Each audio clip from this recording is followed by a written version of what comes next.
Thank you. Charles Miller with Texas 2036. Appreciate your time here and listening to us today. Thank you, community members.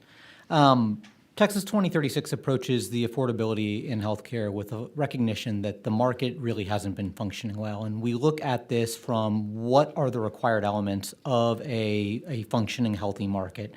And we see that healthy markets are informed, they're competitive, and they're engaged. Informed directly relates to that needs to have information on price and quality out there. And there's been a lot of work by the state recently and the federal government to increase price transparency. So on this first step, we're actually doing pretty well. There have been hospital price transparency requirements. There have been insurer price transparency requirements. And as Lee talked about, there has been the establishment of the APCD. I would second the call for funding. And for those who are looking for an additional reason why the state might be interested in funding the APCD, all of the state benefit plan claims are in there, and outside researchers could create innovative solutions for bringing those state costs down at no cost to y'all if you fund the APCD and make that research available to them. So just a little plug there for that. Also, on the hospital price transparency requirements, Texas 2036 just recently released an update. We have been tracking compliance with those for the last several years once they have gone into effect. We are looking at whether or not those machine-readable files are there, whether or not they are useful, whether they can be downloaded, and whether or not they include the actual negotiated prices. Our most recent evaluation, which we released yesterday or maybe the day before, shows that 81% of hospitals in Texas are now receiving our highest grade. Now, this is a substantial increase from when we started several years ago when compliance was down around 33%. We're receiving that highest grade. So we're making a lot of progress there in terms of what prices are out there and what prices are available. But the real question is, what do we do with that information? And as one of your House colleagues is fond of saying, if all you have is transparency without more, you just know how badly you're getting, I think he says, is hosed.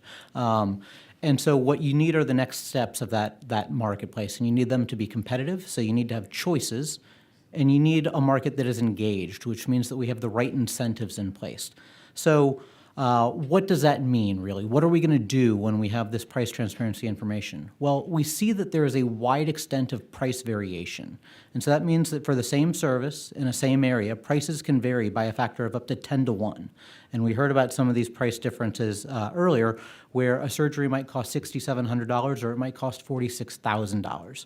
Well, once you have access to what those prices are, you would tend to be driving people and incentivizing people to go to the one that is providing the better value.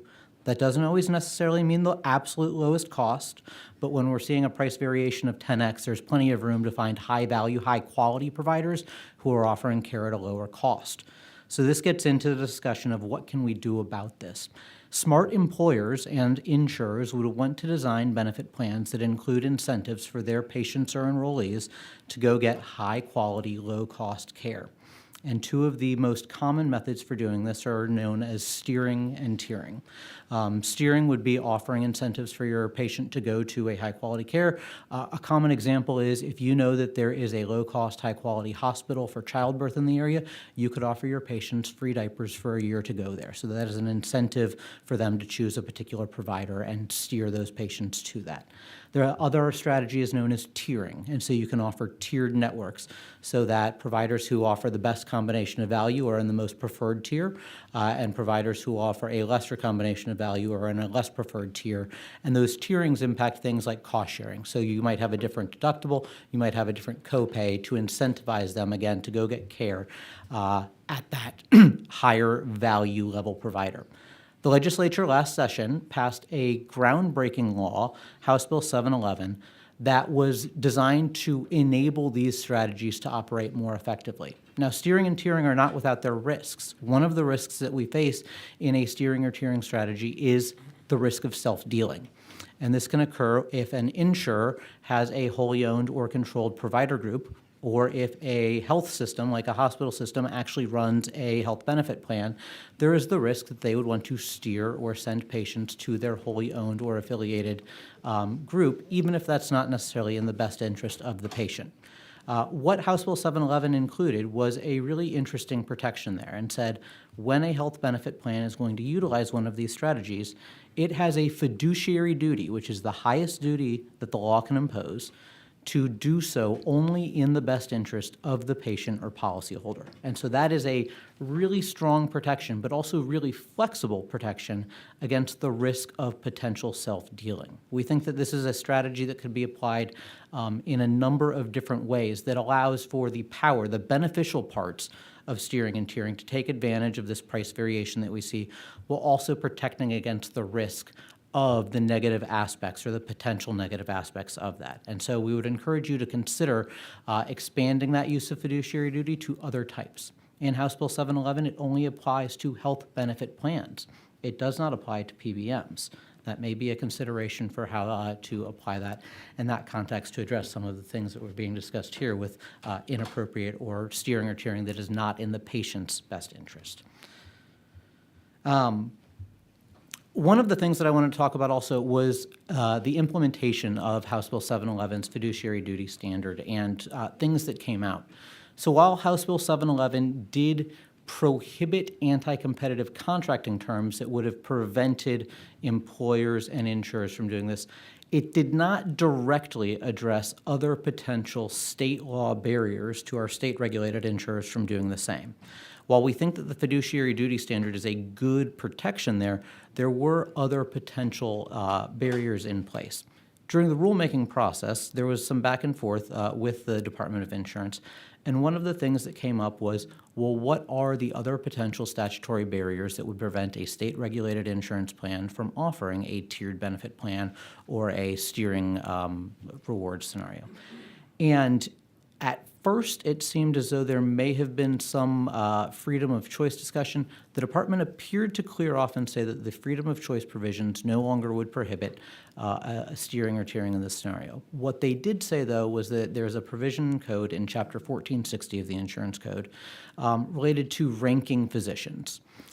This is a provision of the insurance code that basically says if an insurance plan is going to rank physicians in any way, it has to go through a set of procedures to do so. And I would say, looking at that these procedures are outdated a little bit and also maybe overly burdensome. These could stand to be updated. For example, if an insurer is going to use quality assessments or quality rankings, they are directed to use them from a nationally accredited institution.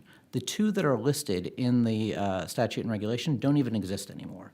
And so this shows that this statutory provision may be in need of an update and looking at different ways of modifying this to make it so that insurers are able to provide their patients with relevant quality information of providers, but again, imposing that fiduciary duty to make so that when they do it, they are doing it in the best interest of patients. Lastly, wanted to talk about maybe how the provisions, the banning of those anti-competitive contracts are being received, and this is anecdotal. We don't have hard data on this, but when we have gone around and talked to employers and insurers who are trying to implement these, what we have heard are a couple of things. One, some insurers still haven't gotten the news. They say that when they are asked by employers, well, what about a steered benefit plan or a tiered benefit plan? They say, well, our providers or our contracts with our providers don't allow us to do that. And that indicates that maybe the word hasn't gotten out yet that those sorts of contractual provisions are illegal. Other things that we are hearing is, even though these contractual provisions are no longer allowed to be in there as a contract, that the providers are no longer able to have in their contract that you cannot have a tiered benefit plan, for example, they're still taking that as a negotiating stance. And because of the market leverage that a number of these large health systems have, even if it doesn't show up in contract, it is still taking effect through that behavior.